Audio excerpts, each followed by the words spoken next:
Salut les culés, j'espère que vous allez tous très bien. On se retrouve aujourd'hui, samedi 28 juin, pour une nouvelle vidéo 100% dédiée à l'actualité du FC Barcelone.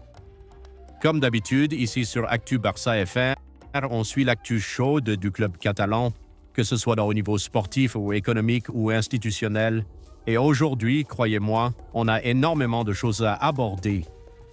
On va parler du mercato évidemment, mais aussi d'un point très important, les finances du club, avec un communiqué officiel du Barça publié hier qui en dit long sur l'avenir du projet Estepaya-Barça. Bref, une vidéo très complète, informative et passionnante pour tous les fans du Barça. Avant de commencer, pensez à vous abonner, à liker la vidéo, activer la cloche pour ne rien rater et comme toujours, laissez votre avis en commentaire. Allez, c'est parti. Finances du Barça. Un emprunt renégocié avec succès. Hier, en début d'après-midi, le FC Barcelone a publié un communiqué officiel concernant la dette liée à l'Espa Barça, ce gigantesque projet qui comprend le nouveau Spotify Camp Nou, les infrastructures environnantes, le gymnase, etc. Pour financer ce projet, le club avait contracté un prêt massif d'environ 1,4 milliard d'euros, réparti en plusieurs tranches avec l'appui de plus de 20 institutions financières.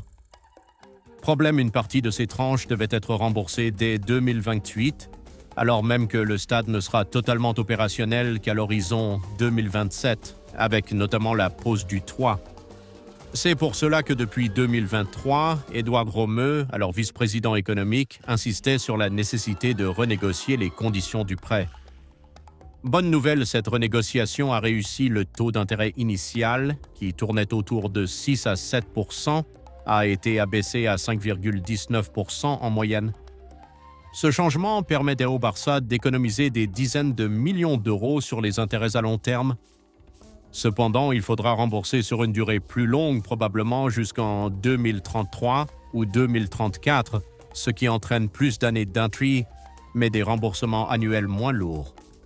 Un compromis intelligent pour soulager la trésorerie du club et continuer à avancer sans blocage financier.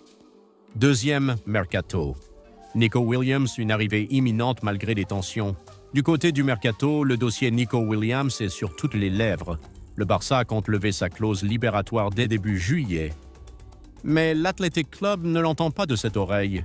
Il refuse que le joueur parte sans être immédiatement inscrit dans l'effectif Blaugrana. Sauf que cette exigence n'a pas de fondement réglementaire, car le Barça peut très bien signer un joueur, puis l'inscrire plus tard, dès qu'il aura libéré suffisamment de masse salariale grâce à la règle du 1 pour 1. Malgré la pression, le joueur est déjà d'accord avec le Barça. Il a même refusé une offre plus importante de Bilbao, environ 10 millions d'euros par an net. Donc, sauf énorme surprise, Nico sera un joueur du Barça en juillet. Mais pour pouvoir l'inscrire, il faut vendre. Troisième, les départs. Ansu Fati, Pablo Torre et d'autres cas à suivre. Ansu Fati est en passe d'être officialisé à Monaco. Il a réussi sa visite médicale et signé son contrat. L'annonce officielle est attendue en début de semaine prochaine, lundi ou mardi. D'autres départs sont également en cours. Pablo Torre pourrait rejoindre Majorque avec un deal qui inclurait 50% des droits sportifs contre environ 5 millions d'euros et une option de rachat pour le Barça. Cela permet au club de réduire sa masse salariale, récupérer du cash et surtout gagner du fair play financier.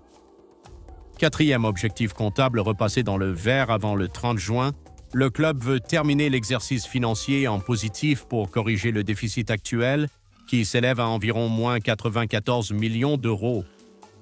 Pour cela, le Barça compte notamment sur la vente des licences et des sièges VIP du nouveau stade. Ces ventes pourraient générer plus de 100 millions d'euros et aider à repasser dans le vert. C'est essentiel pour revenir à la fameuse règle du 1 pour 1 qui permettrait de recruter sans limitation excessive dès l'exercice 2025-2026. Mais pour que ces recettes soient validées par la Liga et l'auditeur, il faudra prouver que les infrastructures sont prêtes. C'est pourquoi le club veut rouvrir le stade à 60 000 personnes dès le 10 août, même pour un match comme le Trophée de Gamper. Question d'image et de stratégie comptable. 5. Autre mouvement mercato et plan futur. Jhorran Garcia a été signé récemment. Ronny Bardi, jeune pépite, devrait aussi signer prochainement. Si Gérard Martin quitte le club pour la Premier League, le Barça vise un remplaçant. Grimaldo est l'une des pistes évoquées, mais d'autres noms sont sur la table. Enfin, le Barça garde un œil sur Marcus Rashford, dossier potentiellement activé en fin de mercato, selon la décision de Hansi Flick concernant Bardi. Voilà les amis, c'était le point complet sur l'actualité du FC Barcelone ce samedi 28 juin. On a parlé finances, mercato, départ, avenir du club, et tout ça, c'est ce qui nous passionne au quotidien en tant que fans du Barça. N'hésitez pas à me dire ce que vous pensez de ces infos en commentaire. Est-ce que vous êtes confiant pour l'arrivée de Nico? La gestion financière vous rassure-t-elle? Comme toujours, pensez à vous abonner à la chaîne Actu Barça FR, liker la vidéo, activer la cloche pour ne rien rater et partager avec vos amis fans du club. On se retrouve très vite pour une nouvelle vidéo. Visca Barça!